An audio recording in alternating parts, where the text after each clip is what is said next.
Assalomu alaykum. Bugun biz sizlar bilan ochilgan lolani yasashni o'rganamiz.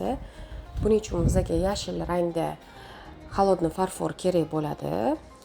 Oranjiy rang ham kerak bo'ladi. Xohlasanglar sariq rang qilsanglar bo'ladi.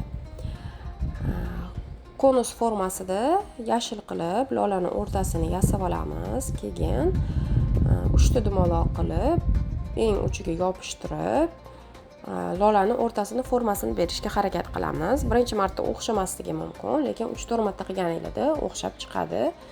Keyin ingichkagina lineykada xohlasanglar o'rtalarini kesib chiqsanglar bo'ladi.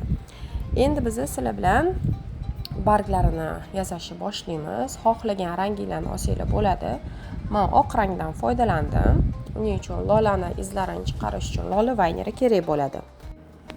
Uchlarini ingichka qilib chunki ingichka chiqadigan bo'lsa, ustidan silikon quyganingizda formanglar ingichka chiqadi, baylari ham ingichka bo'lib qoladi. Sovun yoki epoksidli spala yoki gips quyganingizda gulinglar sinib chiqishi mumkin. Agar sizlar silikonni pishivoyni ishlatsanglar, unda sizlar ichiga shokolad, zefir qo'ysanglar bo'ladi yoki marmelad. Mana endi shu usulda biz sekin-sekin har bitta bargini yopishtirib chiqamiz. Bu o'zingizlarni xohishingizga bog'liq. Xohlasanglar ko'proq tersanglar bo'ladi qavatini, xohlasanglar 3 ta dona qilib, oxirini 3 ta dona bilan tugatsanglar bo'ladi. Men 2 ta qavat qildim. Barglarini qatorini qilish o'zingizlarga, didingizlarga moslab o'zingizlar yasasanglar bo'ladi. Vaynerlarni yasashni YouTube kanalimda o'rgansanglar bo'ladi. Vaynerlarni yasash sirlarini ham ko'rsatib o'tganmiz. Mana endi gulimiz tayyor bo'ldi. Hozir biz gulimizga tonirovka beramiz. Tonirovkani xohlasanglar kestichkada, xohlasanglar gubkada bersanglar bo'ladi.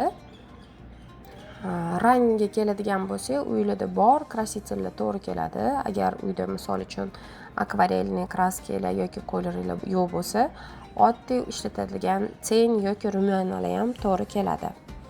Gulimizni tonirovka qilib bo'lganimizdan keyin 1 sutkaga qoldiramiz.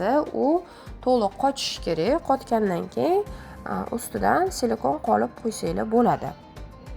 Silikonni yasashni ham biz YouTube kanalimizda o'rgatganmiz. Bemalol yasasanglar o'xshab chiqadi.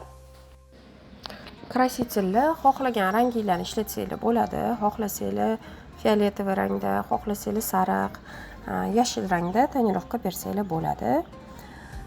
Shu bilan bizning darsligimiz tugadi. E'tiboringiz uchun rahmat. Sog' salomat bo'linglar.